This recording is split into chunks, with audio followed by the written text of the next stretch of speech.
You what?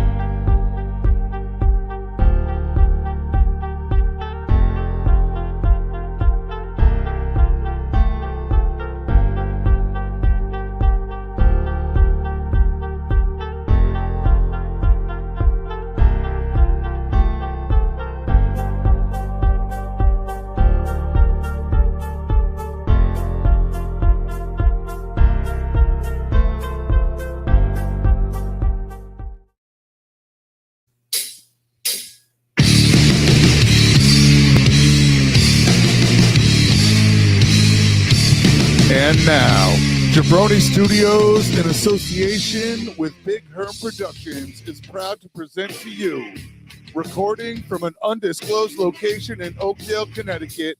It's Chris Burns. It's Chris Lynch. This is Dysfunction Junction. Welcome, everybody, to the show you never knew you wanted to see about the movies we wish we never saw. Grab the biggest bucket of popcorn you can find, a gallon of Diet Sprite.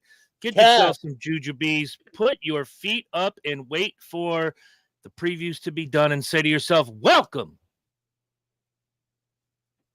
to Dysfunction Junction. Fuck yeah. Fuck yeah. And as Nice. What's up? Mickey Mouse in the house? my co-host, Jim Cornette. I don't know what you're talking about. My name is Chris Burns. With me as always, oh my God, with me as always is Captain Birthday Boy. Yeah, 51. Pretty sure that's you, old man. I think so. Yeah. Fuck you, old man. Yeah, all of us are old men, but none of us older But I than beat you all to And the of punch. course- But Lynch is the oldest. And of course, the producer extraordinaire, the man with no hair. It is Michael P.S. Big Herm Herman. What is up? What is up? You're about Big Herman 3 here. nicknames away from Apollo Creed, if you Almost. remember. Yeah, Yes, the Sultan of Swing, the the Count of Monte Fisto. That's right. Monte It was Fisto. awesome. Woo! The Count of Monte Fisto. Hey, how many more nicknames you got? It's almost over, Stallion. It's almost over. It's almost over. So before we get into the movies that we wish we never saw, how about the news of Michael Orr and the story of being blindsided by the blind side? Well, I don't know, man. I don't know. Movie came out 20 years ago. Give or Movie- take, yeah. All right. I want to look that up. Has it been that long? It's been that quite a while. long, and I did a stint- 2009, so yeah, 16, All right, 15? but the situation happened 20 years ago. 20 years ago, and the movie came out a few years later. Now, it's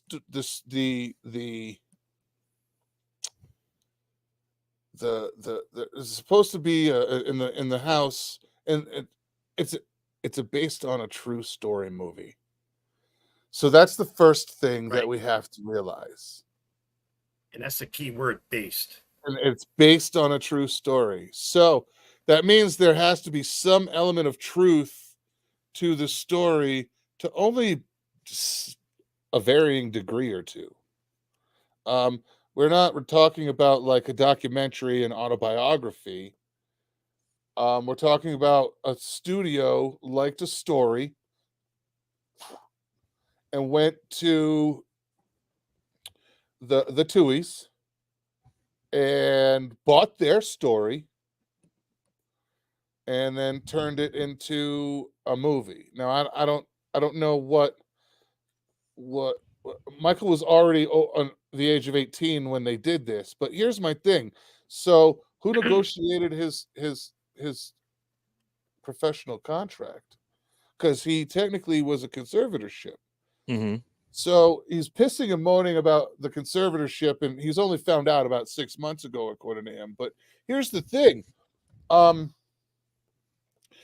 has it affected your life? Because I don't hear him complaining that I don't hear the Britney story.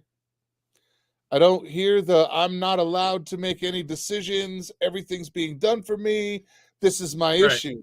All I hear is it wasn't exactly what I thought it was, and it definitely wasn't what the movie made it out to be. And I'm mad. His argument that I've read is, obviously it's intellectual property, your name, your likeness, and whatever. And he got 0 from his own story, whereas Sean and Leanne Tui have made riches off of it. I don't know how much, but it was a very popular movie. That's an actual number, because the movie made $300 million. So how much of that and that's how much that was box office grosses. All right, so you've got to cut half of that away. That's the movie itself for the most part. You've got staff and everybody that needs to be paid. So how much profit, other than the Good Morning America tour now, and we all know that they were well off and doing very well prior to Michael showing up.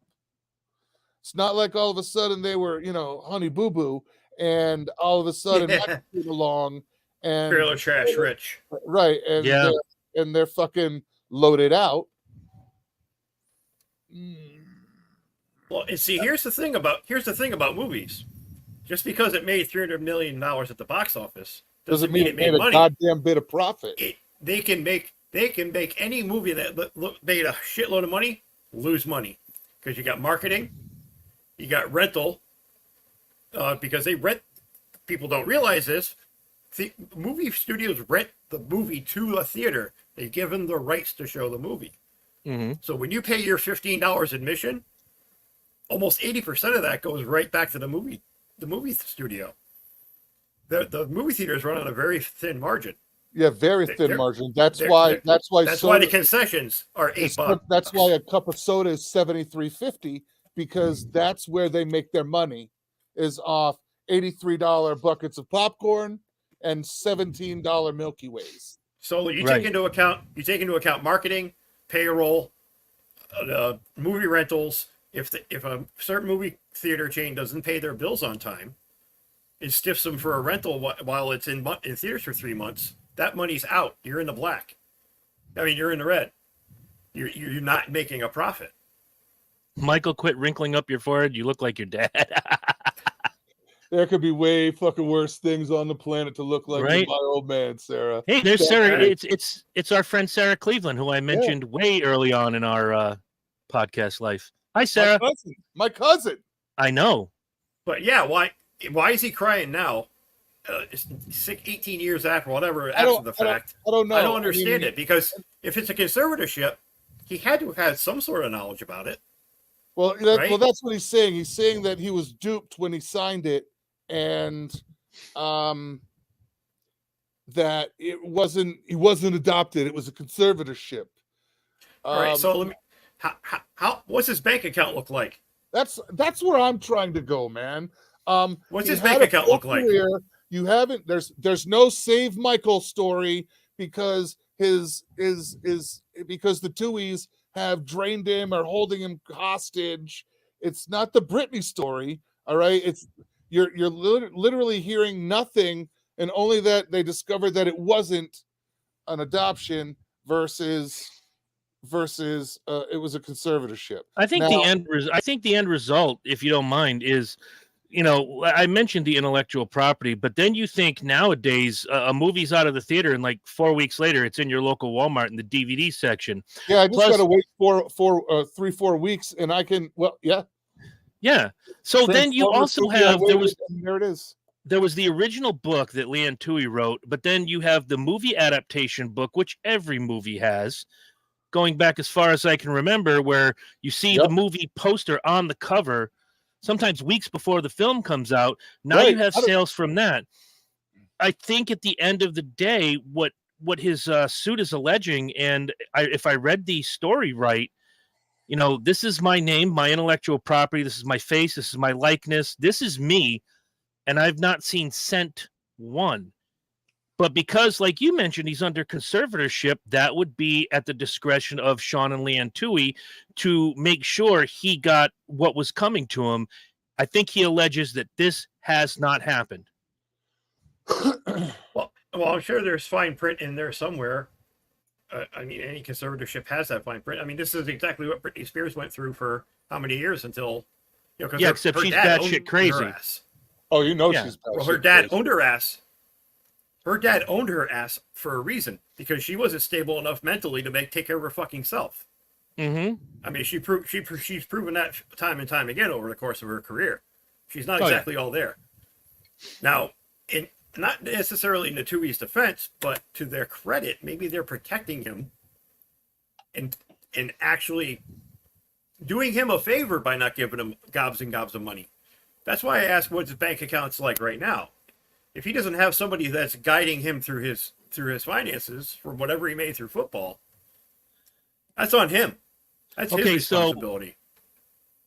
From his NFL career, and this is only according 9 years to long. coopwb.com. I don't know what that site is. His earnings from the NFL are $34.5 million from his 9-year career. All right, that's a good. So he's chunk not of hurting. change. He's not hurting. No, but Right. technically, if he's under a conservatorship, all right, so technically he's not allowed to touch it any way he wants to. If that's correct. Now, but here's my problem. Here's the problem. You're not hearing that.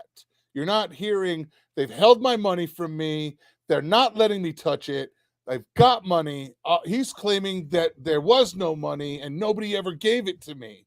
Well, where you're so if that's is the it? case, which is it? Because you either made all your money from football or you didn't make movie off of one sideline story.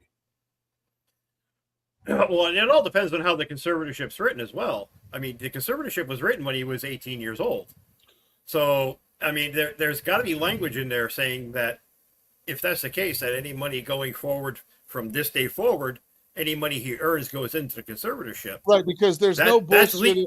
It's that's not legal. a conservatorship based on the lack of him having his own lack of faculty. It was No, it was a conservatorship so they could take care of him. Because since he was legally an adult, that's what you do. And they didn't want to go through the adoption process because that's even more red tape.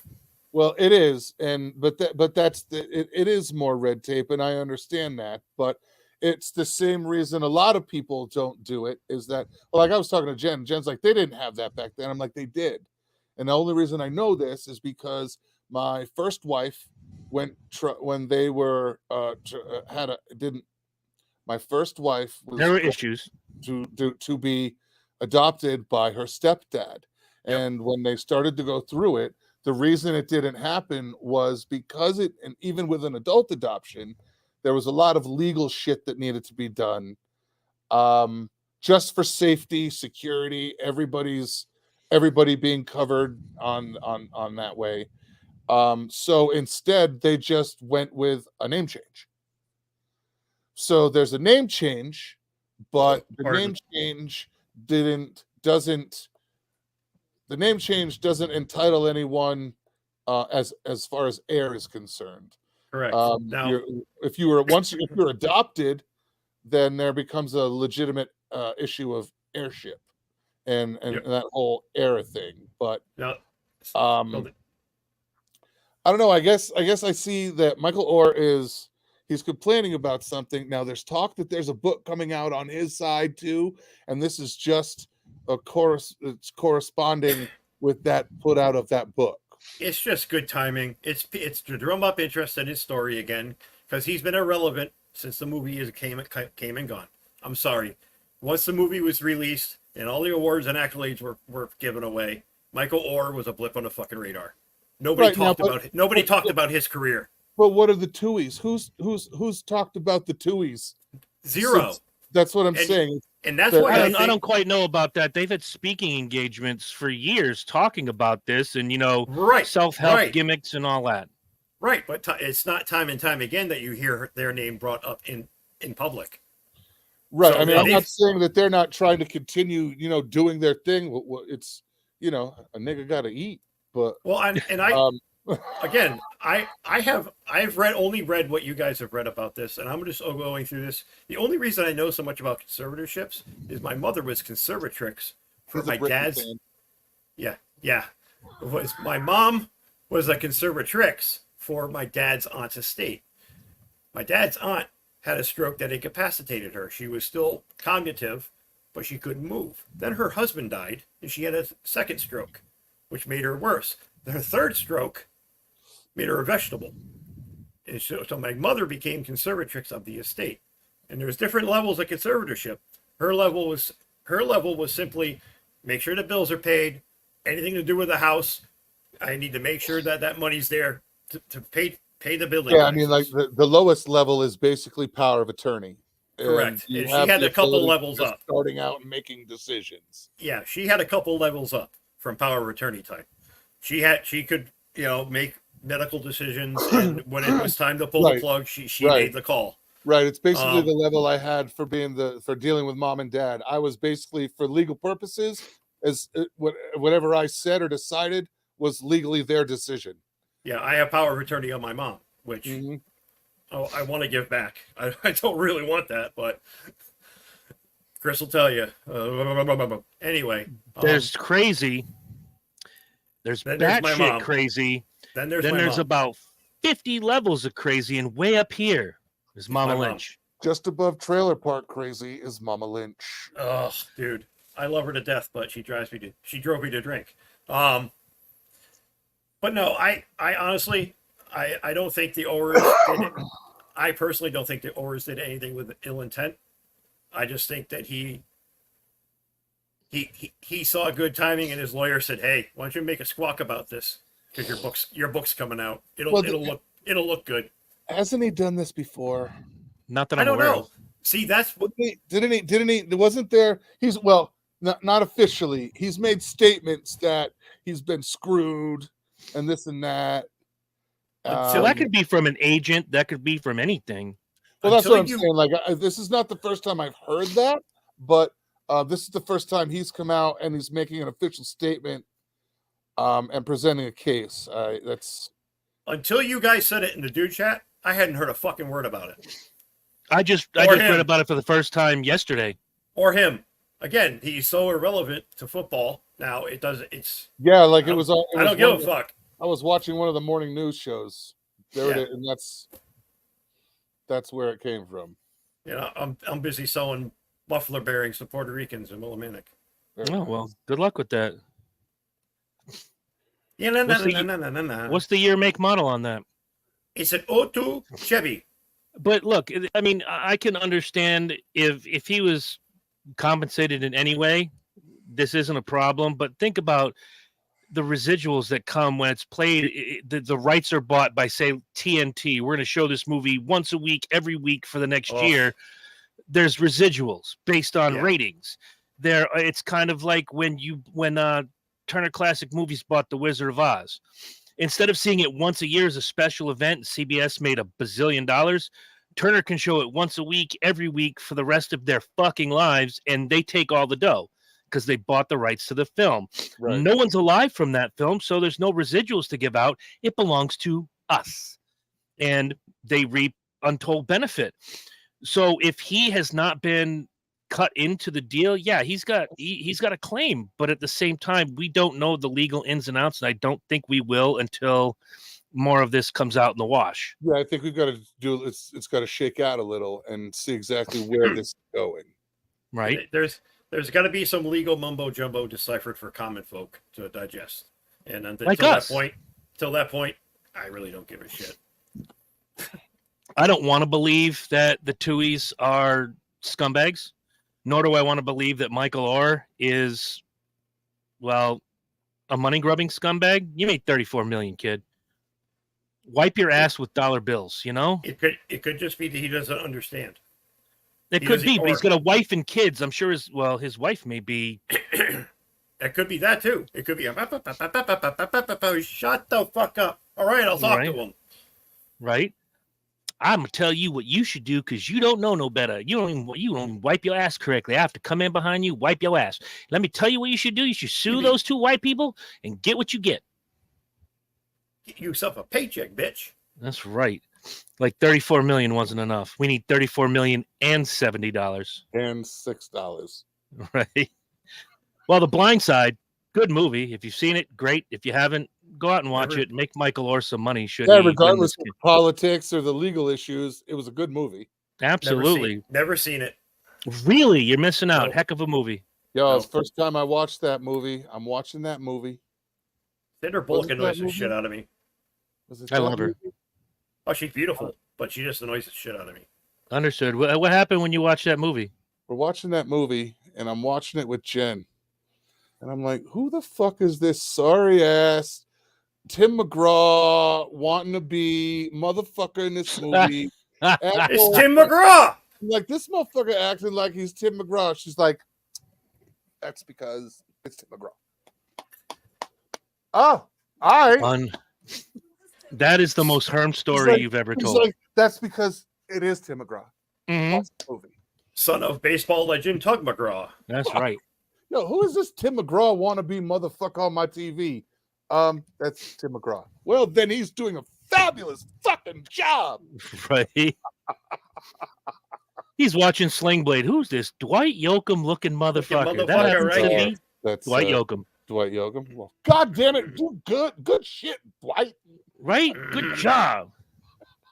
Even though you can't speak English when you sing, you spoke good English when you acted. When you acted, so it was a gimme. We took it. So we're gonna go from good movie I like the to way bad you talk. movies. Horrible to bad movie. Horrible Now- movie. The rule, the only rule I have is you have to give a reason. You can't just say this movie sucks because it sucks. And there might be one that one of us picks, the other one goes, "How could you pick that? That's such a fantastic movie." You got to give a reason. And Lynch, being a film buff, I'm a film buff. I know Herm loves his films, but he kind of likes. You just like the entertainment of it. I think you just like to be entertained, swept away for a couple hours. I will dissect a fucking film down to the pants they're wearing. Dissect it, but it depends on the film I'm watching. If I'm watching Major League 3, I'm not watching for cinematic, or if I'm watching Major League, I'm not watching for cinematic value. I'm not looking for the epic fucking shot. I'm watching All like right. El Dorado or Dances with Wolves for that. Right. Well, since you took the words right out of my mouth, I'm going to lead. I loved Major League. I loved Major League 2. If you ever have the displeasure of watching Major League back to the minors, just drink bleach. It was a terrible Inhale movie. bleach. How many times can you rehash the same jokes in the same film? I'm not talking about ones from the previous films. In this one film, they just keep taking the same joke and beating the shit out of it. And it's this madcap team. The only one you'll probably remember if you watch it from the beginning is Rube Baker, the catcher, the one who couldn't throw back to second base. Yeah. You've got a new cast of misfits. And then out of nowhere, the coach gets hit in the back of the head with a baseball bat. He's knocked cold. Who brings him back to life? Serrano. They're on a bus. They're going to their next gig. They go by a mini golf place. And the coach says, Serrano. Yes, coach. Is that who I think it is? Taka runs the fucking mini golf, and now he's coming back to the team. Dumb. Bad jokes, bad script. And I can't buy Scott Bakula as a baseball player. I don't care how hard I try. I bought him as a football player, Necessary Roughness, but that was 25 years ago. I don't know when the third Major League was made, but it should have never been made. They should have just sent me the money because I endured it. I endured that film. It sucked. If that's a film you guys out there in podcast land like, tell us why. JunctionDysfunctionShow@gmail.com. Tell us what movies you think are shit. I'm going to go to Lynch because I have a good feeling he's going to hate a movie that I like. Well, I'm going to start off with ruining a franchise and a classic. Okay. I'm going to start with Jaws 4, The Revenge. Fuck you. All right. Jaws, one of the first horror movies I ever saw as a kid. I begged and begged and begged my dad to bring me to drive-in. I saw it twice in the drive-in. Fantastic fucking movie. One of the movies that got me into suspense and horror. Jaws 2, not horrible, not as good as the first. Jaws 3, Passable. Jaws 3 was gimmicky because they did it in 3D. Mm-hmm. And I will quote Michael Caine for the reason why he did Jaws 4. It bought me a really nice house in the Bahamas. Oh, He did it for the fucking paycheck, and it shows. Script is horrible. The story premise is god awful, unbelievable. The shark is taking revenge against Ellen Brody because this shark is related to the other sharks that were killed in the other movies. Are you fucking kidding me? But wait, see, that's where mine comes in. That's where my rebuttal for this comes in, because my first on the list is Jaws 3. Ooh. Jaws 3, even though 4 sucked, it held the storyline. It held the Brody line.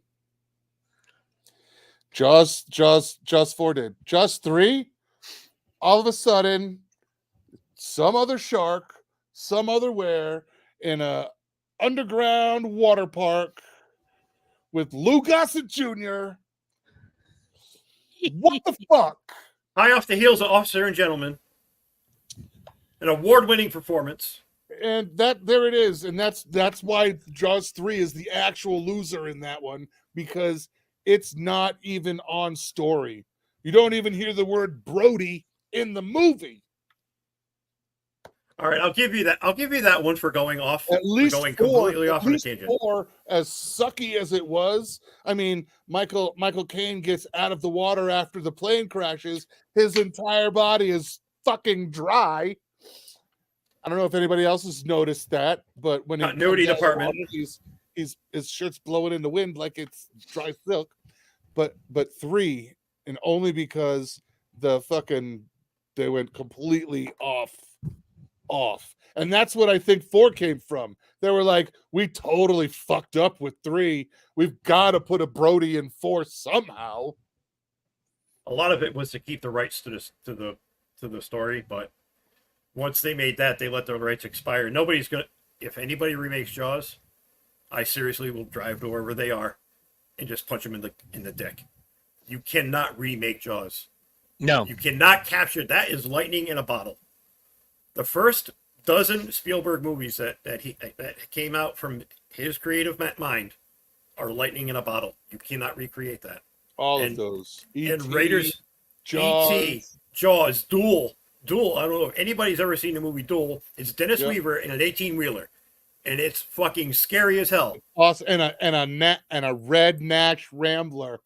Yes, I love that fucking car. Best movie on the planet. Love Duel. I don't know about that. So you're listening to me, Hollywood? Don't fucking touch anything from Spielberg from about 1969 to about 1990. Leave that alone. Please, okay. I beg of you. All right. I know I've mentioned this on the show before. I was looking forward to it. If there's a filmmaker out there that I really enjoy his films, I'm not a huge horror guy. Love me some Wes Craven. But Wes Craven, what the fuck were you thinking when you made Shocker? It's the only horror film that starts out a horror film and ends a comedy. Dude, and we loved it. Oh, I still love it. I love it to this day. If it comes on, it's on demand. I'll watch that shit. I'll watch the living shit out of that horrible CGI, and it's horrible. It's and bad. Again, going back to beating a joke to death, Horace Pinker being the antagonist and gets zapped. I'm not, dude. If you haven't seen this movie, the evil dad jokes. Yeah, I'm spoiling everything. Go watch it. You'll see how terrible it is, but you'll laugh your ass off. It's too fucking funny. He gets electrocuted. He's in the electric chair. He's getting executed, but now he can move through wires and television and radio waves, and he ends up in a Barcalounger.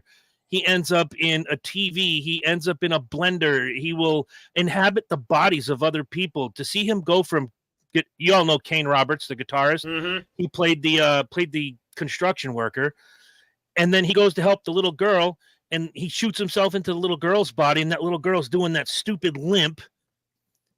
Oh no! And then, yeah, like you said, the dumb dad jokes where he takes Jonathan and he's holding him near the light socket, and his fingers turn into prongs for the outlet. He goes, "Want to take a ride in my Volkswagen?" and shocks the shit out of him. And it was bad. It was. That's a bad joke. It was That's a bad joke. It's one of those movies that is so bad it's good, and I've got another one that people seem to love when it comes my turn again.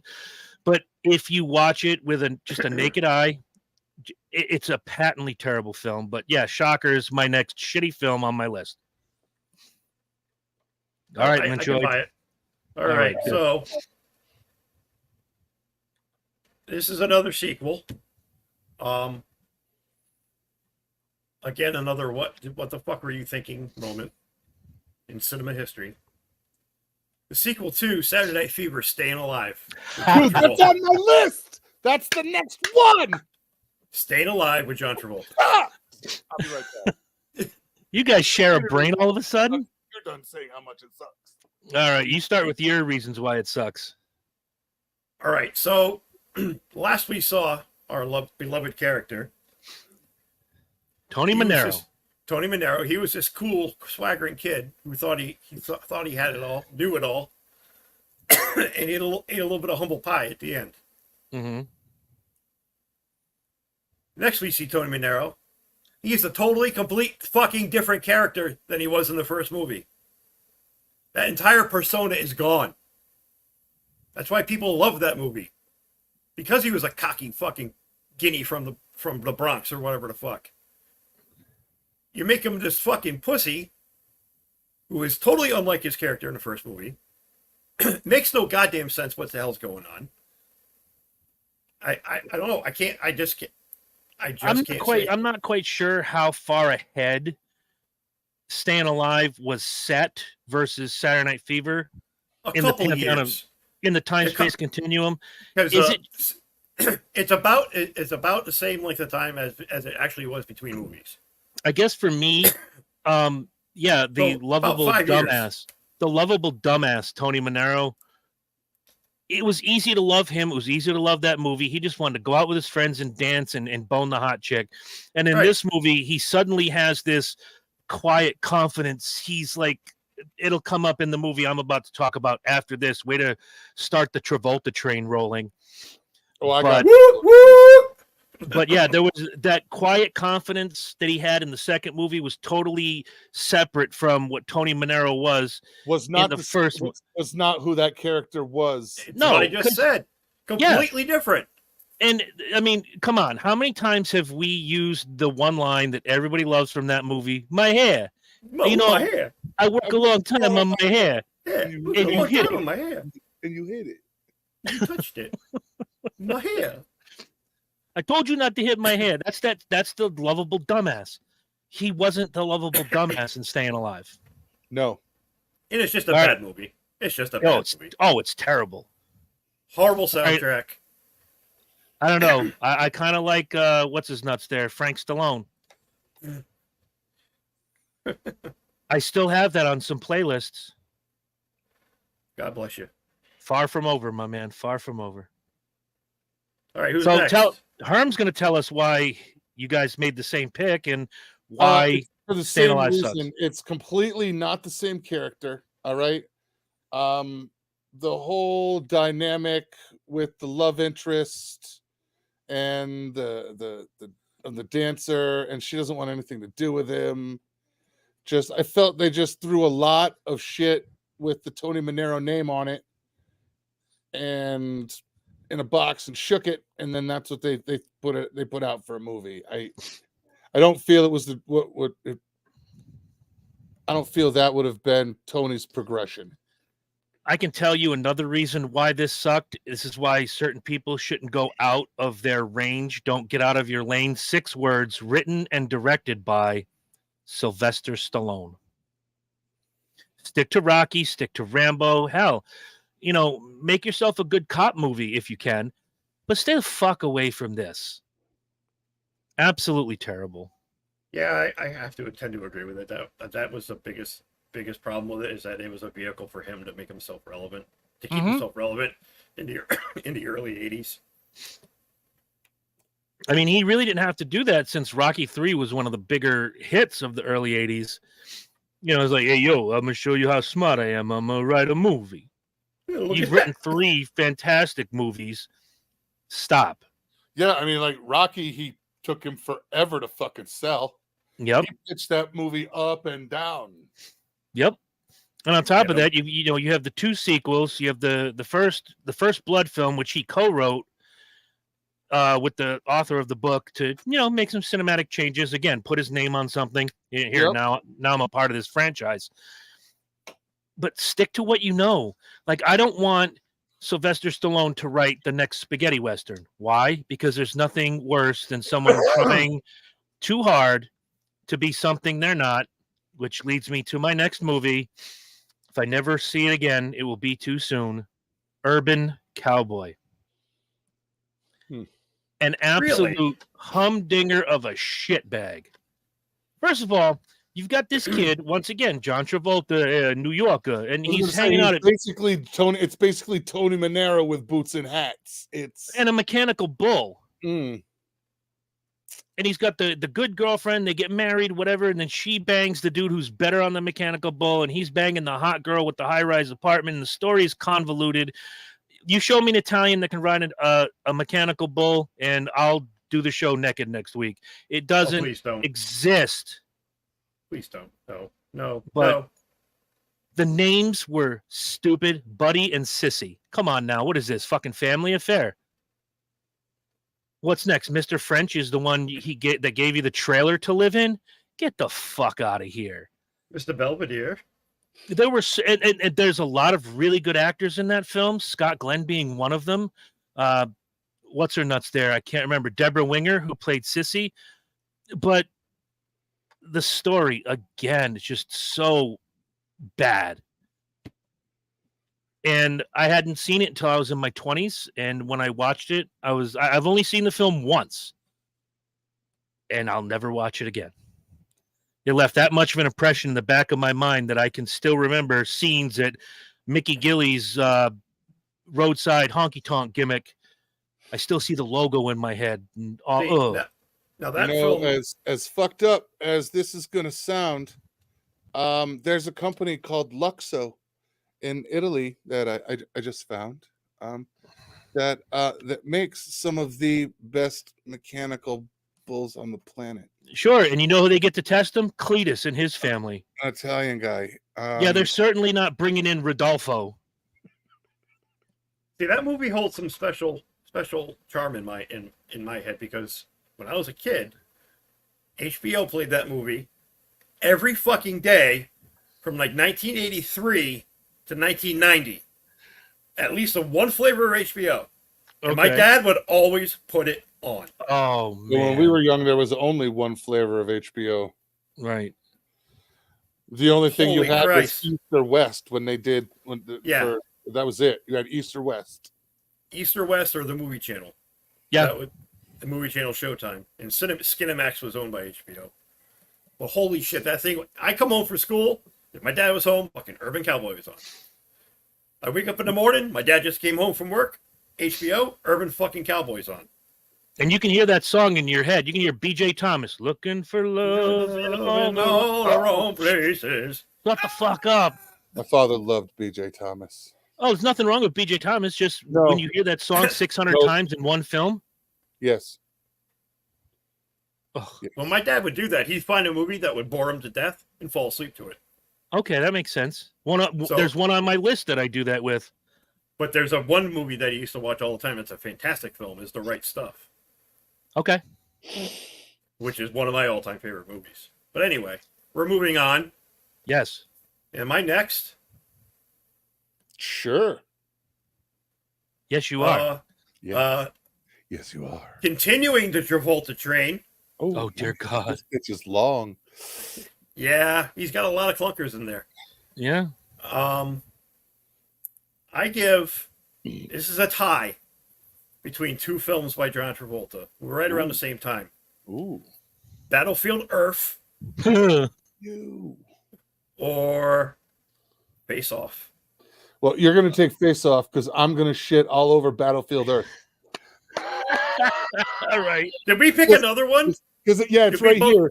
It's right here on the fucking list on my desk. It's right fucking. All right, I'll take Face Off. Wait, he's Battlefield Earth. Yep, there it is. All right, there you go. There you go. Oh, yeah. Yeah, sorry, Mike. All right. This is the inside of my colon. Yeah. Look into my colon. Rah, rah, rah. So All right, anyway, tell I'll us take why Face Off sucks. the premise is actually pretty cool, and if you break it down to just being an action movie, it serves its purpose. But John Travolta is so unbelievable playing Nicolas Cage. It takes me right out of the fucking movie every time and I it's watch it. fucked up because Nicolas Cage is so It's fan on fucking tastic. point for hitting Travolta. What? You know, where? What? Wait. You hit it. And that's the thing. Nicolas Cage, it's not a good movie, but again, it's that, and that's that. This is another complete category. It's the world's shittiest movies with some of the best performances in them, and I find it's just a Nicolas Cage list of movies that, that he might have liked, but he likes the character, and it's fucking amazing. And there it was. Face Off was exactly that way. He was so dead on hitting Travolta. There are certain things he says in that movie. You hear it. I hear it in You Travolta's hear it in voice. Yes, you hear Travolta's voice because he's that fucking good. Yes, the inflection and the way he mouths it, and all of it is dead on. And then there's other times where like Travolta just phoned Nick Cage in. So if I can cut that movie in half and just watch the Nicolas Cage parts, I would. But John Travolta, when he's the agent, he's fine. But once they do the swap, all bets are off. Horrible. And then all when it goes are back, it's great again. But yes. Have you seen Renfield with Nicolas Cage, the new vampire not movie? Not yet. I haven't seen it yet. Fan-fucking-tastic. Nicolas Cage is having a renaissance, and he's doing some really good movies. There's another one I recommend is called Pig.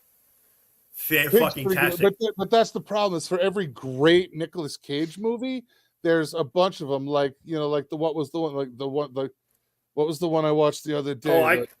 But he's not afraid to do all of those end of the world, The Happening movies. Knowing's a really good movie. Knowing's not bad. But there's another really one he just did that's relatively recent. Left Behind? Yes. Left Behind is a horrible movie. It's horrible. Again, the book wasn't great either. You know, I mean, the book was not good. The movie wasn't good at all. He was all right. He just, again, some of his movies suck. Fuck yo picks. Ooh, I probably shouldn't have eaten two of those. Yeah, probably not. All right, Battlefield Earth. All right, so on the Travolta train, we're gonna stay, and we're gonna pull into Battlefield Earth Station.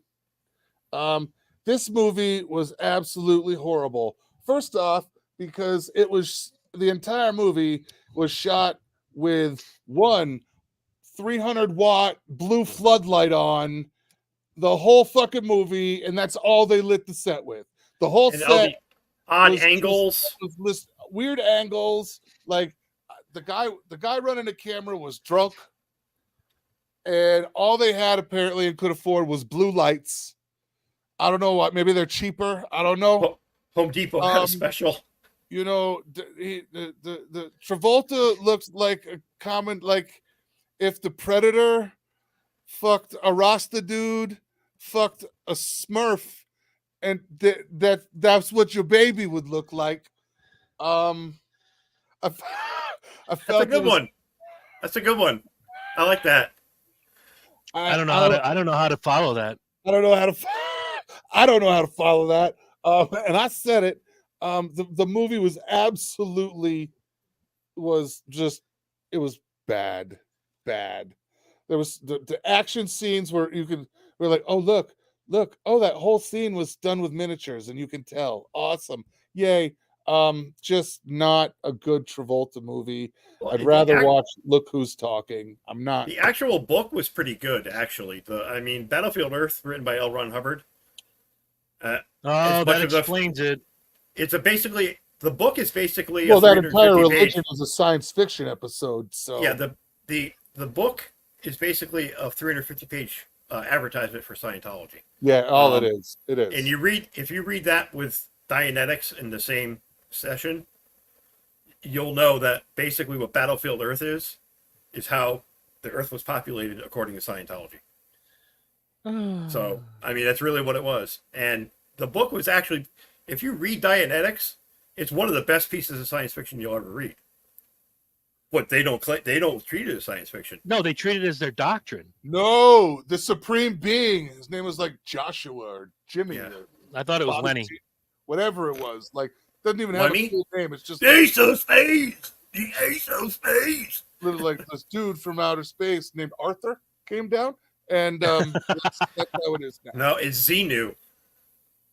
Oh well, I Xenu too. Xenu, all right. Xenu. That is Xenu Xenu nothing. shirt. All right, we're getting off the Travolta train. All right. However, if All you right. grew Yeah, up, His ass you is grew up hurting. a little bit. If you grew up in our time, as Lynch said, and you had HBO or one of the 7 movie channels that we were, gifted with. Now there's 175,000. Yeah, for the first half of our lives up until that point, but at that age, we had 3. And if the Yeah. president was on, you were fucked. That's right. And one of the movies I loved as a kid, but if as I watch it now, I still kind of love it, but it is a shitty movie. It had 3 stars, a bunch of young people that had not come up yet. But if you look at it now, you're like, wow, all-star cast. Look at it then, it's like you have 3 stars and a bunch of bums. I don't care how much you love it. DC Cab is a shitty movie. Horrible. Aw, fucking come movie. on. DC Cab is I a fucking shitty. love that movie. So do I. However, look at it through a new lens. I'm gonna get a flamethrower. Take a the whole thing is just dumb. It's just dumb. I like to think that it was just a dumb feel good movie. It really was. I like to think that the guy who wrote that smoked a lot of weed and just locked himself in a room. I want to find out who wrote it. But yeah, I'll give you I guys like- out there. I It like was Max terrible. Gale Stop in it. I like Max Gale in it. Max Gale, star. Gary He's Busey, great. star. Mr. T, star. And at the time, whether or not what do you think of them now or not? Bill Maher's a star now. Paul Rodriguez had a cup of coffee in the big time. Irene Yeah. Cara, God rest her soul. Marshall Beautiful Warfield. Trying to see who else was in this film that we would know. No. Bob Zamuda was in that film. Bob Zamuda's a funny motherfucker. Yep. Whitman Mayo, who was Grady on Sanford and Son. Yep. Let's see. It's pretty much where it leaves off. Terrible film. There's nothing good I can say other than I loved it as a kid. But man, come on now. Anybody who's this was directed. Are you ready for this? One of the guys who wrote this movie was Topper Carew. I don't know who that is. The music was composed by Giorgio Moroder, who did every film from 1975 till yesterday. Him and Danny Elfman. This film was written and directed by Joel Schumacher. Oh, it's gonna play into my list. Oh shit. Oh. That Anyway. plays into my list. Anyway, if you watch the movie, you are going to be entertained, but when you look at it at the time, this was 1983. Yes.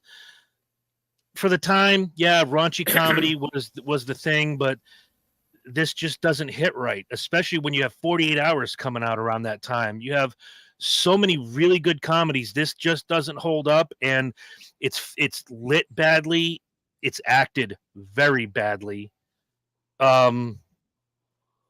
Although I still steal one of those lines often from that movie where it's Tyrone and Hockenberry were talking about their childhoods.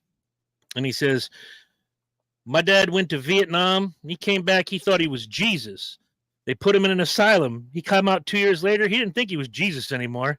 He thought he was God, which made me Jesus. Which made me Jesus.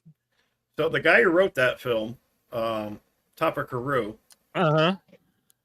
he went on to create Martin Lawrence's TV show. Really? Okay. He directed We Don't Die, We Multiply, the Robin Harris story. Baby kids. We don't die, they multiply. Multiply. Oh man, I miss him so much. He was such a great comic. He was the best. He was. I remember when I was funny. little and I knew I was in trouble. My dad would put on that old blues record to skip and sing to me. I'm a whoop you when I wanna, when I wanna, when I wanna, when I wanna. when I wanna. Still kills me, man. All right, playing into the Joel Schumacher mention. If I'd have known it was going to go this way, kind of like this weird train dynamic, oh shit. This is very odd how this is playing out. My next one on the list, Batman and Robin, directed by Yes, Joel Schumacher. Okay, not exactly a franchise killer because it already died after Batman 2, as far as I'm concerned. Batman Returns. That was it. Anything after that is just, within that time period, is just garbage. George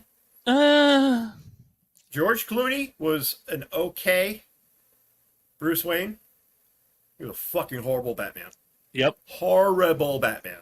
See, and I felt the opposite about Kilmer. And I'm over the nipples on the Batsuit. That was 1999's argument. Yeah. I'm looking at it from, holy shit, what did they do to this movie? I mean, they made it into literally a carnival ride for 125 some odd minutes. Mm-hmm. You can't pay attention to what's going on because you can't focus on the characters. They're all, it's zoom in, zoom out, colorful this, colorful that. What the fuck am I watching? Batman is Holy not shit. supposed to be colorful. Well, Batman's supposed to be dark and drab and, right. and morose. Which is why Christopher Nolan He's the got Dark it right. Knight. He's the Tim Dark Burton Knight. got it right, but once Schumacher got a hold of it for those two films, it was all over. Well, he's touched a lot of movies like that. Like he filmed the screen adaptation of Rent. I don't know if either one of you guys know what Rent's about. It's about subsidized housing in New York, and all these people in the mid '80s are going to lose their apartment building because they sold the building. And it's got your crack addict, it's got your AIDS victim, it's got this, your gay guy, your gay girl. Not exactly an uplifting story. It's a movie about a bunch of homeless losers. Basically, yes.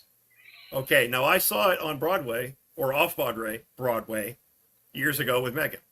Fantastic. I'm not a huge musical fan, but it was a fantastic show. It actually tells a really, really touching story, but it's really, really sad. Joel Schumacher lights it up like a fucking Christmas tree to dazzle and make you feel fucking good. It's not a feel good story. You take that story and put it in front of Christmas lights, it looks out of place. He's famous for doing that because he gets, and I give him a lot of credit, he has directed some pretty decent movies. I can't think of any off the top of my head right now, but I know I'm not going to look him up either. I will. 8 millimeter. 8 millimeter is a good movie. Let's see. Joel Schumacher. Great list, Herm. 8 millimeter. Yeah, number 23. Come on! I'm just telling you. I'm just rattling off movies. St. Elmo's Fire. Phantom of the Opera. The Lost Boys. Phone Booth. Lost Boys. He did Bad Company. He did Tigerland. The Client, St. Elmo's Fire, Lost Boys. A Time to Kill. Great fucking movie. Dying Young. The Incredible Shrinking Woman. So yeah, he's had a decent list of movies. Yeah, A Time to Kill is a great movie. Batman and Robin, Batman Forever. The Client was great. Lost Boys, I mean that's a childhood classic. Absolutely. Great fucking movie. Flatliners. But anyway, that's why I hate Batman and Robin, and I just don't believe. I don't like it. I just, you know it's a bad movie when a 4-year-old loves that movie. Oh yeah, pretty much. Yeah. All right, Herm, what do you got? Waterworld. Well, I think you just won the internet. That's a good one. Oh, that's a terrible movie. It's a horrible one. I mean, it's a good pick. It's just the story, the premise behind the movie, just all the characters in that movie were just horrible. I think Dennis Hopper was probably the light of that movie. That's saying something.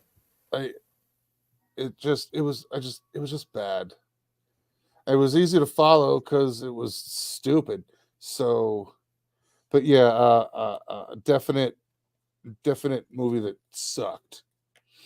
Mm-hmm. Mm-hmm. And I'll say something pretty controversial. I think Dennis Hopper is one of the most overrated fucking actors on the planet. Outside of a couple good lines in Apocalypse Now and his Easy Rider performance, I don't think he's just not a great actor. It's always the same character, just in a different scenario. Well, it's funny you brought him up, asshole. Can I guess the pick? You can. Is it Blue Velvet? No. God damn it. Speed. I was going to say it's got. Oh, that's on my list too. That's on my list. Let's talk about Both of them. I have Speed and Slash Speed 2. All right. I'll take Speed. You take Speed 2. Okay, go. An unfucking. I understand that movies tell a story and you're supposed to escape into the reality and yada yada yada. You put that movie in any other city but Los Angeles, I buy the story. But you're sending that bus through the heart of downtown, the 405, the whole gamut of The PCH. places you can't keep a bus over 55 miles per fucking hour. Thank you. On top of that, I've been saying that for fucking years. And look, I'm a big fan. I know you don't like her. To the airport, you could just blow laps, right? But we're running out of fuel because I cut the fuel. Keanu Reeves, as good of an actor as he is a one-note actor. John Wick is Speed, is everything. It all goes. The only original character he's ever done. There are two: the lawyer from Devil's Advocate and Ted. And fucking Ted. But just to interrupt for a second, Chris. Sure. My wife and I finally watched both the first two John Wicks. Holy fucking shit! Holy shit! Well, what are we Jen, talking about? We're talking about horrible movies. That suck. Yes. Movies that suck a little wang. But anyway, All back of to the you, wang. Chris. All right. I hated Dennis Hopper's character. I hated Keanu Reeves' character. About the one thing I liked, of course, I like Sandra Bullock. She could read the phone book and I'm going to be entertained. But what I didn't like was, I did like this. His propensity, that character, Keanu Reeves' character, to give everybody a nickname, which is something I do.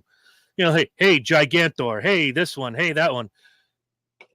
That was endearing. He was at least trying to keep everybody calm and do his thing. But again, if you set this movie in Cleveland, I buy it. Set it in Chicago, I buy it. You set it in Los Angeles, where every day, with the exception of a 30-minute period, there's a traffic jam. You did something wrong. Yeah, it's pretty dumb. Put that movie on the Jersey Turnpike. It works. Even somewhere in Connecticut. I mean, outside of 95 I was going to say, don't leave towards Fairfield County. Leave Route 6 the fuck alone. Yeah. Route 6 and 95 corridor on the shoreline. Route 6, you're dead. That's all I'm saying. Yeah. You're gonna fucking bounce to this. All right. So what about Speed 2? Not that there was much to like about it. Tell me. I remember watching that whole movie. I don't even know. Speed 2, right? Speed 2 is such a flaming pile of fucking dog shit. Even Keanu Reeves didn't want to come back, and he's made some questionable choices in his career. He knew well enough alone to leave it the fuck. Just leave it alone. Fuck this. This is dumb. Now I'm on a boat. Really? I'm on a fucking cruise ship. Yeah, wasn't that what in the Chris, fuck? What's his name there? Jason Patrick. Is that who it was? Jason Patrick From the Lost Boys. Directed by I think the same director, Jean de Bont. Let me find out. Style-wise, I think Speed was very well shot. The first movie, it's again, if you just look at it as an action film, it serves its purpose. All right, just the tagline of the movie itself kills it. Cruise control. Yes. Yeah. Speed 2 cruise control. Yeah, John de Bont. And he's built his career on filming shitty sequels. if you want to kind of be amazed, I think I'm right, but I'm gonna seal. Oh no, I'm sorry. So Jan de Bont and this other director, Jeannot Smark, who Sure. directed Jaws 2, is also another guy whose reputation is, I think, take this leaky bag of shit and try to make something out of it. But Speed 2, terrible. Jason Patrick, his acting was horrible. All Sandra Bullock did was kind of stand there and look pretty, which she does really well. Yes, And she Scream does. once, Really and good Scream, at that. and Scream once in a while. She's really good at that. I'm got to be honest. That bitch could get a fucking Academy Award for reading the phone book. There are a few. I like her. It's not that I dislike her as an actress. There are certain roles I just can't watch her do. Like Blindside, I just found that character so fucking obnoxious. I couldn't get into it. I just don't like her. I don't like her in that movie. Her I've watched tits other look things. amazing in that movie. Yes, they do, but There you go. There's your in. That's how you get into it. You know, I don't like her, but her tits look great. There it is. Yeah. There's silver lining everywhere. Tits. There's her just breaking things down to carnal. Hey, we're all animals, bro. That's all Yeah. there is to it. All right. Yeah. Are you All all right. good with Speed 2? I'm good with Speed 2. Just if you want to watch it, I'm just telling you, it's 2 hours of your life you're never going to get back. And All by right, the end, Jen, you're just we're going to be- have to fight. Put that up on the screen if you would. Jen says any Friday the 13th movie was stupid. Yup, I said it. No. There's very specific movies that are sucky. All right. You can't touch the first 4. I'll agree. You can't will touch agree. the All right, first yeah. 4. Everything after the fourth Cannot one is touch trash. the first 4. 5? Mm-mm. That's the 6 one was with 5 was Corey Haim. Yeah. 4 was Right. Corey Haim and 5. 5 was he was just in the beginning. I thought that was Right. Feldman. Oh, Feldman, same thing. Feldman, yeah. So They one were of the the same Corys, guy. Same guy. one of the smack they- junkies. They used the same straw when they did coke. It didn't matter. No. 1 through 4 are amazing. I know because I watched them when I was like 7. Oh yeah, because that's a good mark of a good movie. I watched it when I was 7. I watched it with my dad. All right, that's fair. I watched it I with did too. Dad. My dad loved those I movies. did too. I was mad that we couldn't get in 3, which was in 3D. I was mad that I had to watch it at home and couldn't go with them to the theater because I had to watch the spear go through her from the back and come out, and I didn't get the 3D. And it wasn't like right in your eye. It wasn't, and I wanted it bad. Like I wanted to see that movie in the theater so bad you don't even understand. I love it. But I couldn't. remember But yeah, like there's some of the later ones sucked. The Jason Freddy mixed thing sucked. But 1 through 4 were amazing.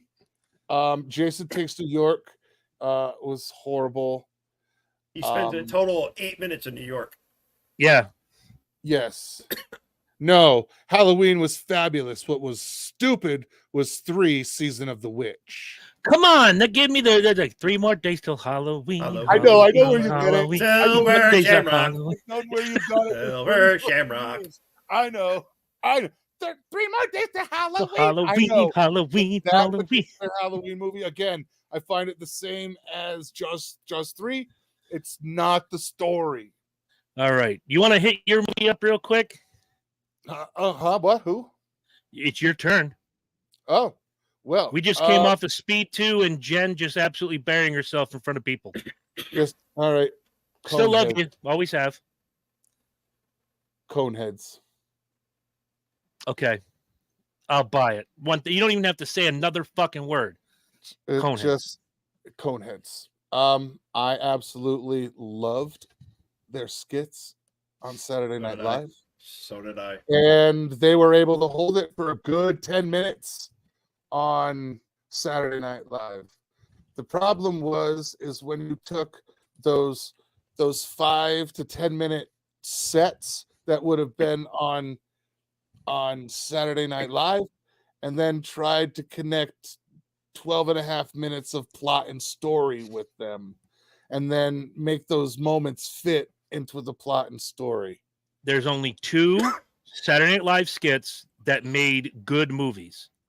And if you can name them both, you win. Blues Brothers No, Wayne's World. I wasn't thinking of Blues Brothers so much as a skit, because more of a musical performance. So, pardon me, I'll say 3 that I'll put Blues Brothers in there. Wayne's World is in there. The Ladies' Man was a fantastic movie. Yep, that was good too. That was Rodney good. Jones. That's right. You don't even need to say any much more about Coneheads. It was sad. They tried it as a resurgence, and they even did a McDonald's tie-in with the time. So I've got 2. Yep, I've got 2 on my list. They're both Liam Neeson films. But you two get to decide which one. Is it column A or column B? You guys vote. I want to hear what you guys think. And if one says A and one says B, I'm just taking them both and I'll rattle it off quick. Hold the fuck up. Oh, whoa. Oh, wait a minute. Wait a minute. Whoa. What? All right, I'm going to disagree with her partially. The first Deadpool, I loved it. The second one, terrible. Absolutely fucking shit. I liked it. I mean, Garbage. I like Ryan Reynolds. You also like Rush and Nickelback. There go. I don't like Nickelback. Nickelback sucks dick. All right, Dickleback. On horseback. Nickelback sucks Dickleback. In Canada. Ooh. In Canada. Ooh. And Jeff told me not to say it, but Jeff, you need to hold her down and tickle her till she pees herself. That is the proper punishment for this crime. Are you talking to her? Okay. I thought you were talking to me. No. All right. You know what? I'm just going to name them both, but you guys tell me which one you want me to rattle off about. 2 Liam Neeson movies. I love Liam Neeson. Dude could make a movie full of farts and I'd watch it. Unfortunately, these 2 movies were farts, not because of him. Taken 3 and the A-Team. Never saw Taken 3. Okay, good. And A-Team is a steamy pile of shit. Okay, I'll go with the A-Team then. Because when you he did great as Hannibal, but you take that film as a whole and it is garbage. This is not what the A-Team was. They made this into some super high-tech, I understand it. You're trying to bring it into the now, but the best thing about Murdoch was he was fucking crazy and he didn't know he was crazy. In this film, Murdoch knew he was crazy and exploits it. Right. BA doesn't talk. Again, it's like recycling the same joke over and over again. This was an hour and a half of BA played by Quentin Rampage Jackson, talking about his fear of flying. Oh, I was a Army Ranger, 187 jumps, one plane ride with you, and I'm afraid to fly. I'm afraid to fly. I'm afraid to fly. Again, it's the blues record that skips. And I kind of bought Bradley Cooper as Face. I bought Bradley Cooper as Face. Please don't, not the face, not the face. But the addition of the Alpha Mike Foxtrot, adios motherfucker, another joke that goes horribly wrong throughout this film, worked the very first time they said it, did not work for the rest of the film. Too contrived. The right, ending would have worked one more time towards the end as with one callback mildly, and it would have been just slipped. It was like, oh, that's that shit from the beginning, right? Remember he said that earlier. No, it hurts because as a kid, I'm sure we all agree we loved the A-Team. We were in front of that TV Saturday night, 8:00, waiting for that, da da da da. And we were hooked, much like Friday nights. We all wanted to grow up and own that motherfucking van. Oh yeah, and I still do. I still want that van. I know. And here's another thing. Why did they have to make the relationship between BA and his van homoerotic? Yo, what's up, girl? Did you miss me? Because it's funny. I mean, it's kind of funny. Mr. T would not have done that. No, and I think that was the point. It was kind of the against type. I don't know. It's hot garbage. I like Rampage. I didn't like the way that they modernized it up. Back when we watched it back in '83, we're watching it just 10 years after the Vietnam War ended. Mm-hmm. Yeah. Yeah.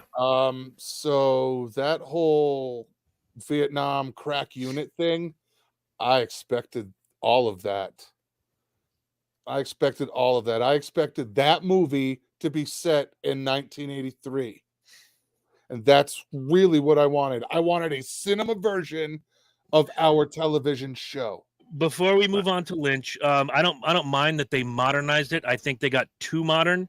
That's kind of where I'm going. It's too much. The stuff They that had to the stuff explain that, all the backstory. sure, the stuff that harkened back for me to the original A-Team was the scene where Murdoch is in the asylum and they're watching the 3D movie and the van busts through the wall right at the right time.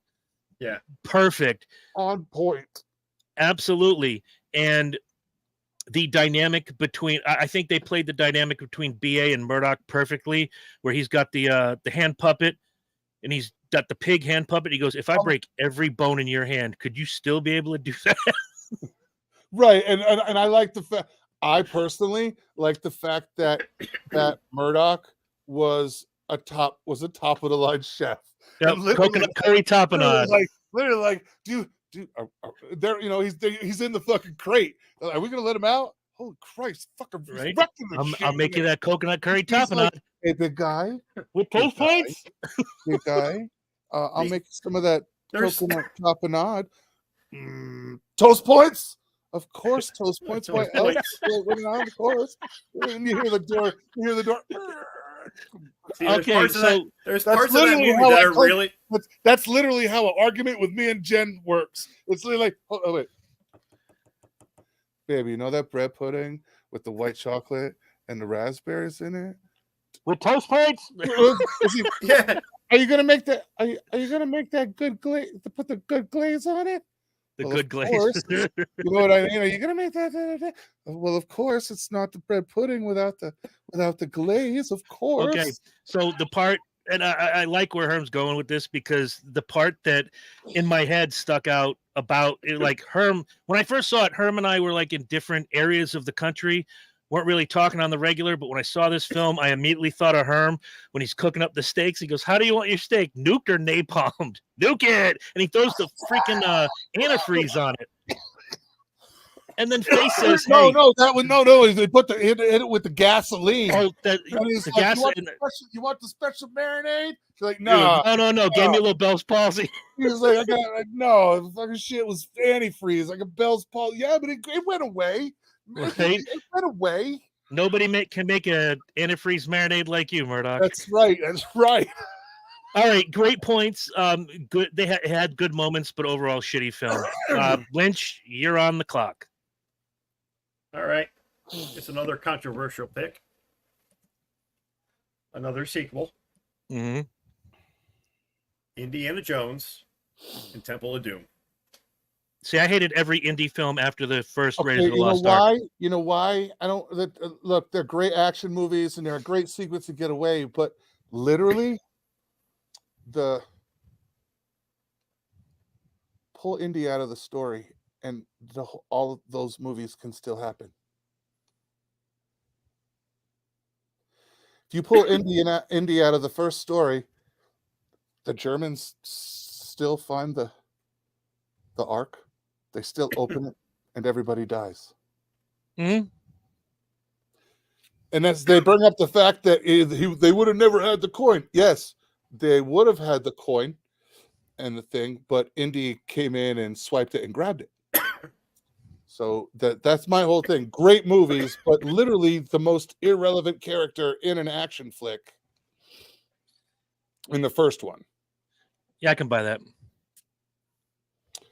The second one is him looking very bored, strolling through this movie with Short Round saying, "No time for love, Dr. Jones." No time for love, Dr. Jones. And Kate Capshaw screaming for 2 fucking hours. Pitches of peril. That's all she does is fucking scream. The entire movie. But she looked good. She was Bitches okay. be tripping. She's okay. Those heels she was wearing. Yes. Motherfucker. Even as a kid, I'm like, what is this? And I watched it again recently, and I was like, yeah, I still don't like it. Yeah, I I watched still- that. I watched that in a theater. I did too. My old man, and even he said the same thing. He's like, that's not that good. Third one, the third one I liked because of Sean Connery. I thought that was very well done. Crystal Skull, stupid, and this new one, stupid from what I understand.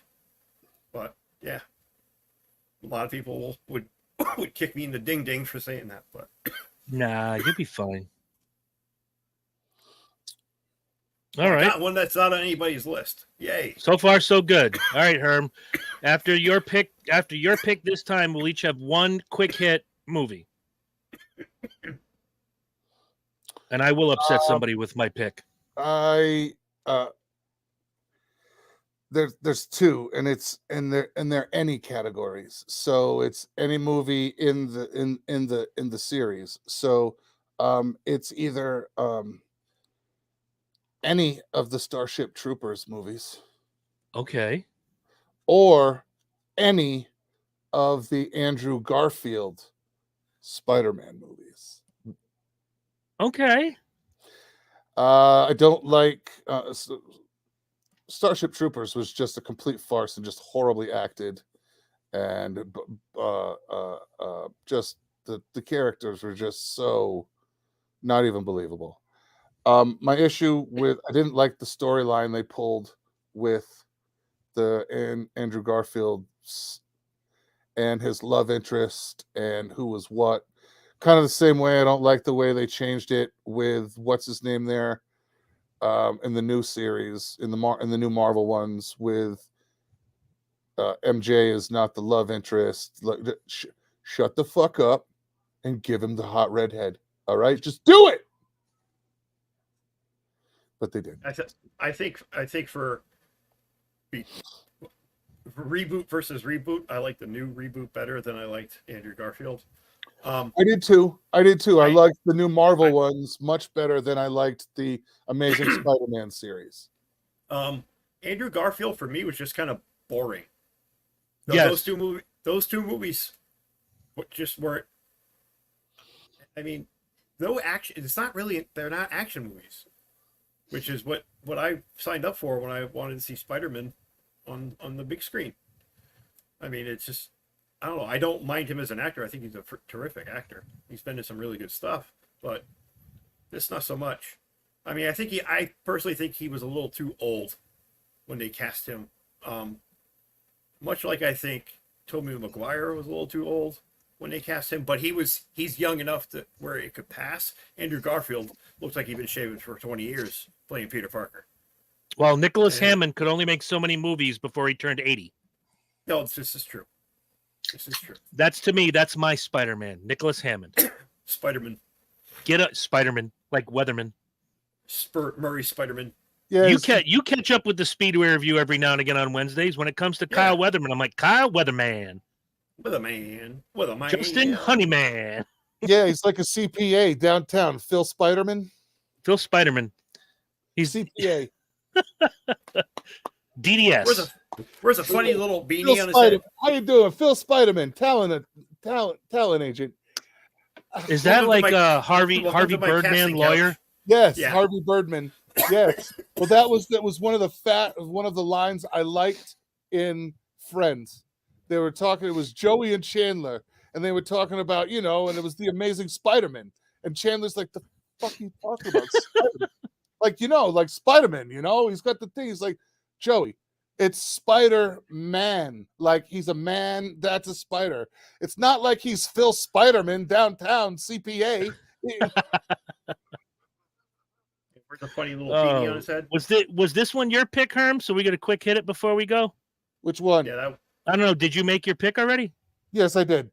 yeah. All right. So quick hit. We can each take about 2 minutes, or you say your movie and let the other two beat the shit out of you. Are you ready? Yep. Yes.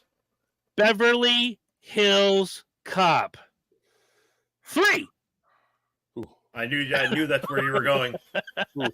Ooh, there was a fun, there was some shit riding on the line. I know. Yeah. I know. A couple really good. I Go just ahead. rewatched the first one. Couple really good one-liners in that film. One I still use at work when I used to work the store and the floor as an assistant manager. You want a coffee break? Now, how about you get back to work when the cop is dying? Yeah. Or the DDOJSIOC, the DDJoJoC, or when he pulls up like, welcome to the Beverly Hills Police Department. For English, press 1.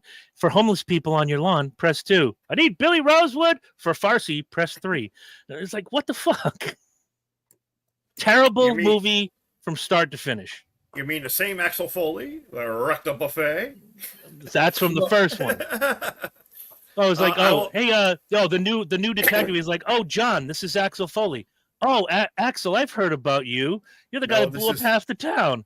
This is not our good pick, Jen. No, Beverly Hills Cop 3 and Good do not belong in the same sentence. Absolutely not. I will say that the saving grace of this film was the return of Surge. Bronson Pinchot. That's right. Doing it backwards a lemon twist. I'm making my. Foley. Yeah, he's running the what is it, the survival boutique with the gun, with the radio, and the yes. Okay. Out of here. I will not get the fuck out of here. You make such good impression on me. I go into the weapons business.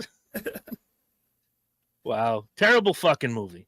Yeah, bad. And look who directed it too, John Landis. John Landis. Yeah, good movie. And he's usually the king of good movies. Yeah, I have to pick an honorable mention here. The first Dune.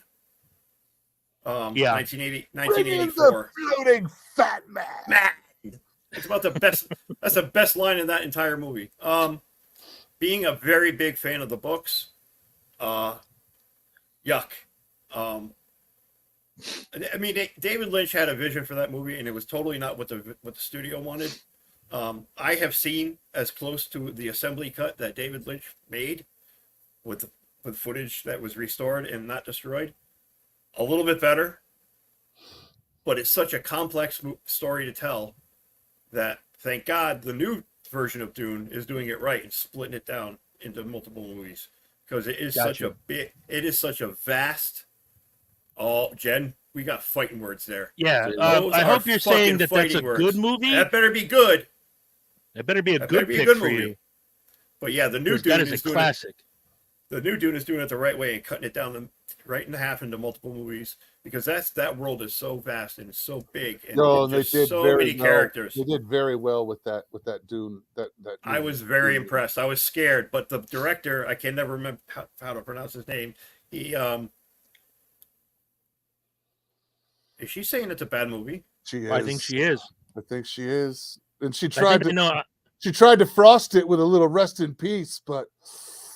And I mean, nothing like kicking him when he's down and he can't go any further than 6 feet. So, nice job. Oh my God. Wow.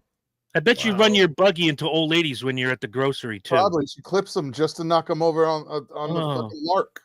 Gets him loose, puts him in the wall, goes for the victory. I'm telling you. No pads. Oh, this is terrible. It's elbows and knees all over the place, folks. Oh my God! Is Beckman still in there? Is Backlund still in there? He's in there. Backlund is still in there. And she admits it too. If they're in my way, if they're in my fucking way, I'm gonna hit them. Lynch is still in there. If they're in the fucking way, oh, you know what? I miss shopping, getting off a grave shift, because you can go right to Walmart or Stop and Shop right at 7 a.m. There's no fucking soul in the building. I love there's that. People there, and those are the people you need to be afraid of at 1 a.m. Oh, when they were open 24 hours, I stayed the fuck out of there after midnight, man. Oh yeah, midnight to 6. Don't do it.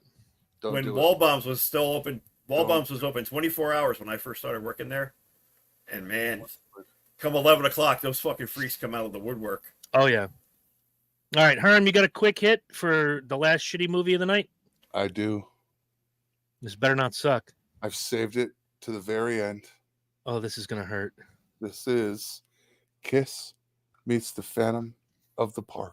The king of shitty movies. Shitty movies. I almost It I holds a almost- special place, but God, it's horrible. I almost started this broadcast with "There'll be no talk of Kiss Meets the Phantom There'll of be the no Park" talk in this Kiss episode. Meets the Park in this episode. Think about Vinnie Vincent. Yeah, here, you know what's wrong with Hey, Kiss that's Meets the Phantom of the Park? It's just Is that- terrible. Yeah, I can't argue with that. But if you'll give me one more quick hit, I will see Kiss Meets the Phantom of the Park, and I will raise you Detroit Rock City. Ooh. I couldn't make it through that movie. I did. I went to the theaters with Mike Smee and a couple other people, and yeah, it's tough. It's very tough to get through that whole movie. A lot of popcorn to do that. I remember Megan was in Michigan when she was visiting a friend out there, and she went to see it, and she's like, "Yeah, no, don't."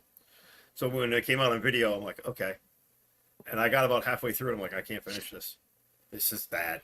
Just It was bad." Garbage. I mean, you all- have some really great actors and actresses in that film, Yep. and they made this. But I will say this. I saw 2 movies in one weekend, that particular weekend, and Detroit Rock City was the better of the 2, but I don't want to kick a movie while it's down, and you've heard me talk about how much I hate the Blair Witch Project.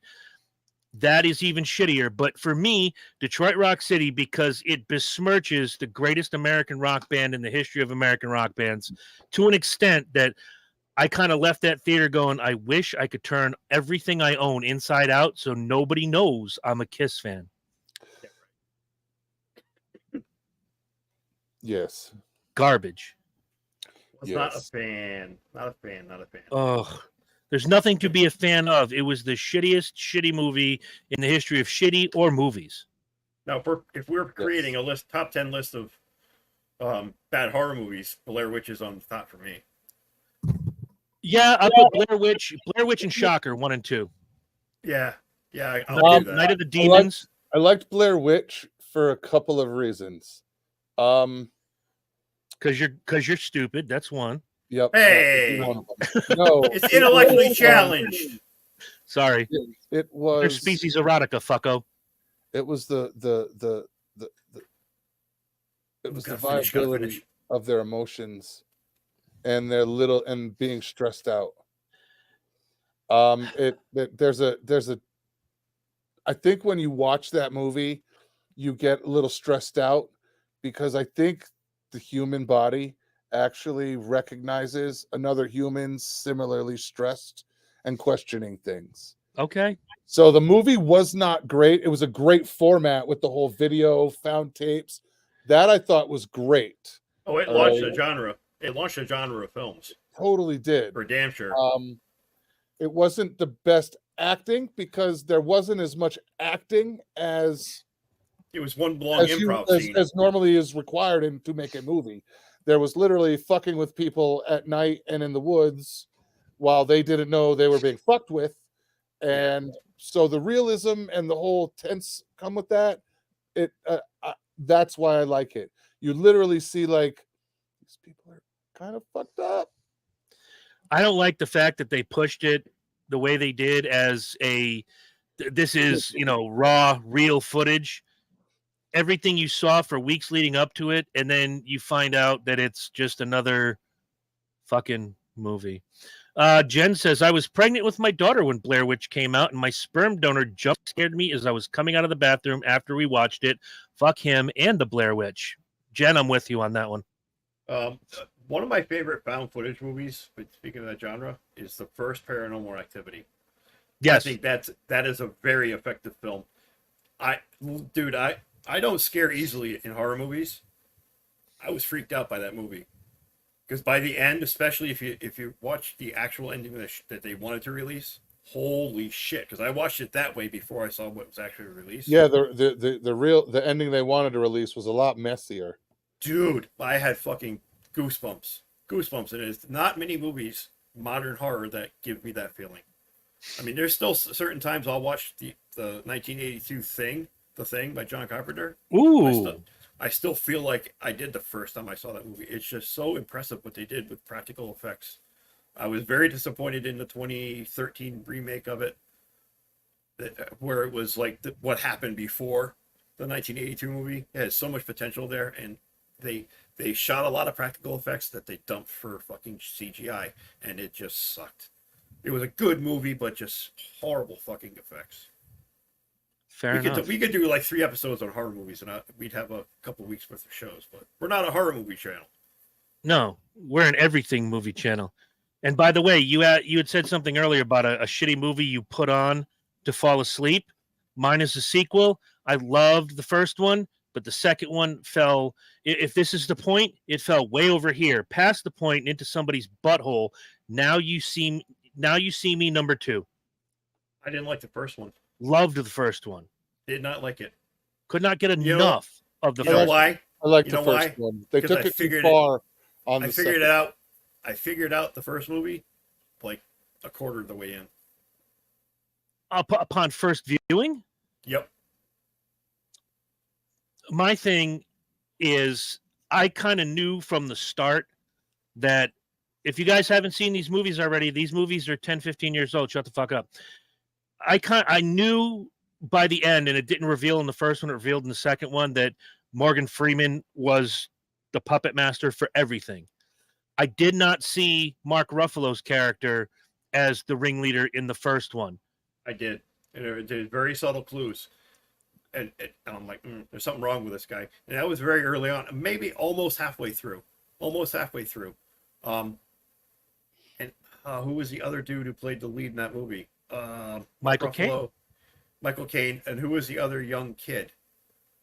Eisenberg, whatever his fucking Jesse name Eisenberg. is. Yeah. I hate that guy. But I liked him in this. Social Network, I think, is his best performance. And that's a movie I'll watch him in. Oh, yeah.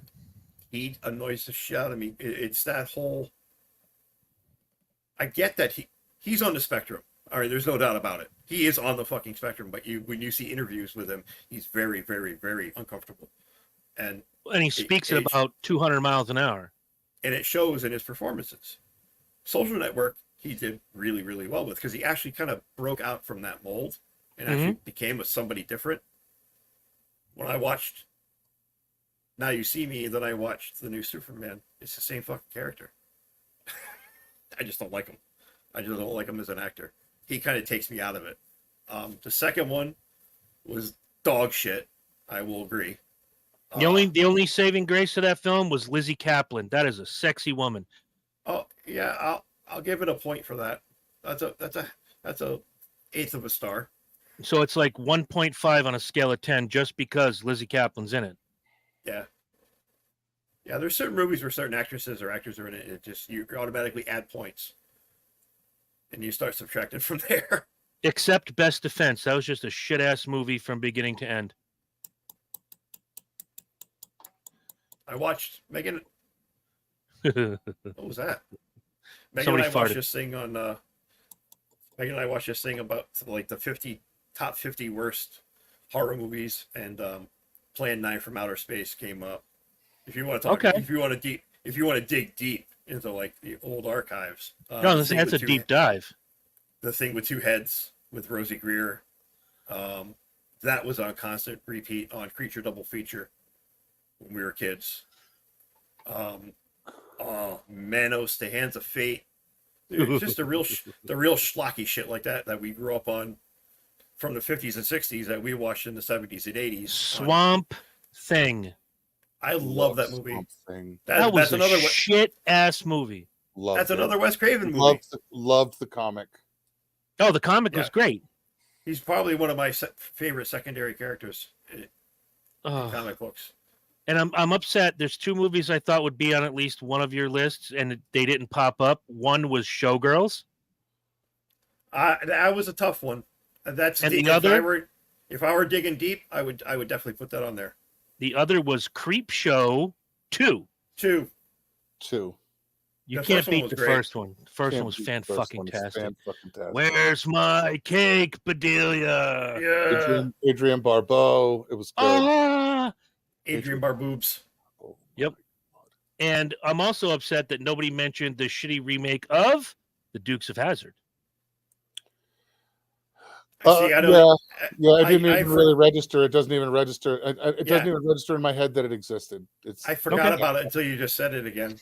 All right. Well, the No. only reason I That's said just- it was because I Back thought I to was thinking therapy. Adrian Barbeau, big Back to boobs, therapy, early I go. 80s, Catherine Bach, big boobs.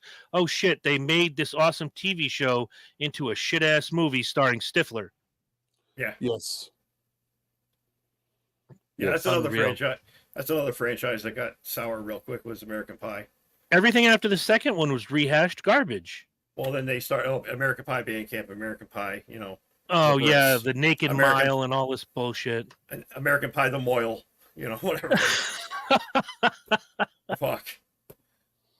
Yeah, Right. crap sandwich. The fucking screenwriters are eating crayons somewhere. Quick question to you, gentlemen. Do you still have my Daily Wire sign-in info?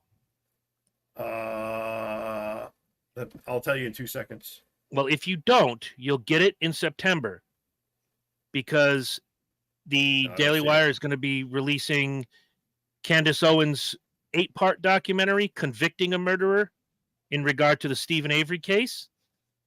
And I loved Making a Murderer and Making a Murderer 2, all about the Stephen Avery case. I've read a couple, 3-4 books on the subject. I'm interested to see what she's dug up that would change my mind as to Stephen Avery's.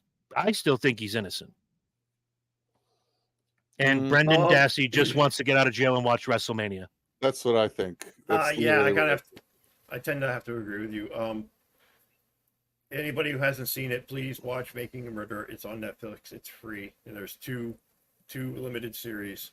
Well, not free. You got to pay for Netflix. Right. Not to give anything away, but you're gonna watch that and you're gonna want to rewatch it. Like I did.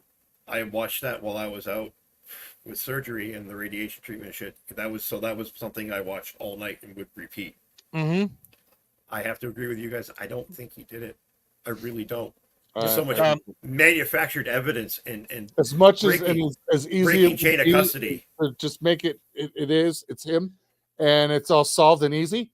I don't think that's the case. No. And Oh. Jen, to answer your question, I started wanting this motherfucker's guilty. This nigga did it. He's fucking guilty. He's fucked. And by the end, I'm like, wait a minute. There's yeah. There's Wait a lot a second. Whoa. there's a lot of shit that all of us, the police department real hidden, the police department really not open. Police department don't want to talk about it. There's a reason for that shit. Mm-hmm. Jen, to answer your question, the second part of Making a Murderer is on Netflix now. The one we're talking about is called Convicting a Murderer, which is going to be on Daily Wire Plus. If you do not have access to Daily Wire Plus, I'm not suggesting you do it because you have to be a certain type of sicko like me to want to be subscribed to Daily Wire Plus. But I will give you, Jen, you and only you, my sign-in information as far as the listenership. These guys probably already have my sign-in information. As long as Jeremy Boring and Ben Shapiro aren't watching this to shoot me, I'm giving away my sign-in information. You can watch this, have a great time with it, and then watch What Is a Woman? You need a VPN or NordVPN. Easy Ben. Whoa, go easy on the Shivitz wine. Express VPN. Say it again, Herm. What do we call Ben Shapiro? He's gay. He is Jewish Beavis. Jewish Beavis. I am Ben Holio. Ben Julio. He's You Jewish give me Beavis. Holio Shapiro. Knock, who's there? Slap. We will ask the questions. That's right. Yes. So anyway, when we come back next week, I'll be fresh off of the Ghost concert. Hope to tell you guys all about it. I'm looking forward to this. I've been waiting for this for a long time. It's going to be fun. Hopefully we'll have something good for you next week. I love him too, but it's hard to understand him when he gets excited. Absolutely. Talking about Ben Shapiro. Thank you, Jen. That'll be coming up in September. I don't think there's anything out there that we have to actually review. I refuse to go see Barbie. I've already seen Oppenheimer, and we talked about it a couple weeks ago. Yeah, I won't see Barbie. I have no reason to. Oh. I don't Right. have a granddaughter. I don't have a daughter. I don't have a wife that cares. So- there it is. I downloaded it. It's on my laptop downstairs. I've yet to fire it up. You know how I know you're gay? There it I is. downloaded the Barbie movie. Yeah. I'm a pirate. Arr! Oh my God. I pirated that bullshit. Want to hear a bad joke before we go? I love yeah. bad jokes. A pirate walks into a bar and he's got a steering wheel attached to his belt. One of those old school steering wheels. And he walks up to the bar and he says, "Arr, can I have me a beer, please?" He said, and the barmaid goes, "Excuse me, do you know you have a steering wheel attached to your belt?" And he says, "Arr, matey, I do. They're driving me nuts." And there you Wah, go. wah, wah, wah. Ah. All right. Wow. We'll come up with Plane, a boss. topic. The plane. If I've got some spare time in the next few days, how do you fit 4 gay men onto one stool? Turn it upside down. Done. Boom.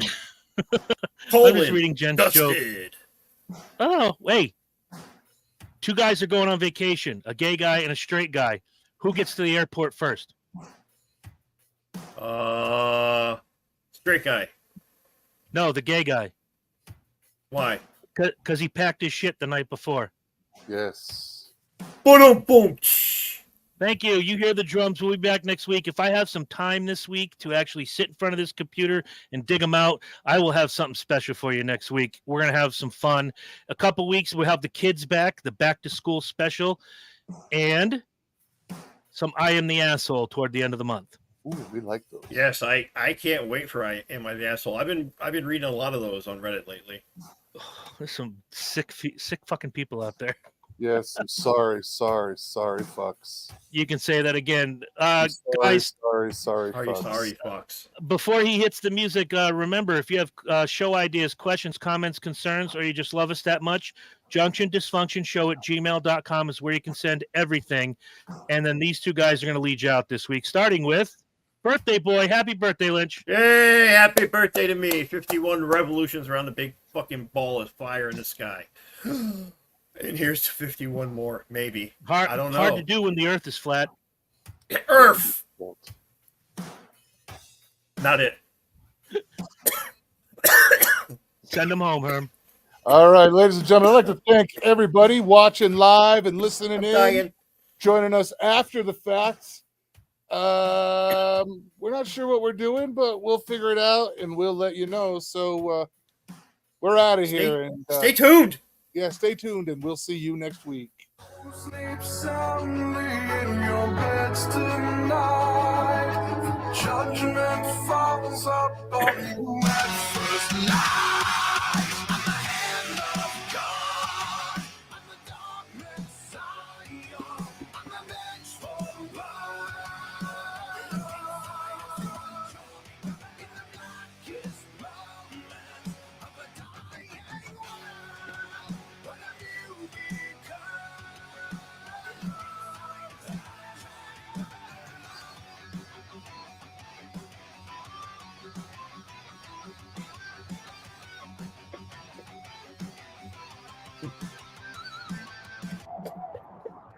Herm, do you still have my copy of Xanadu? Oh, I do. I sleep with it. Oh, Jesus.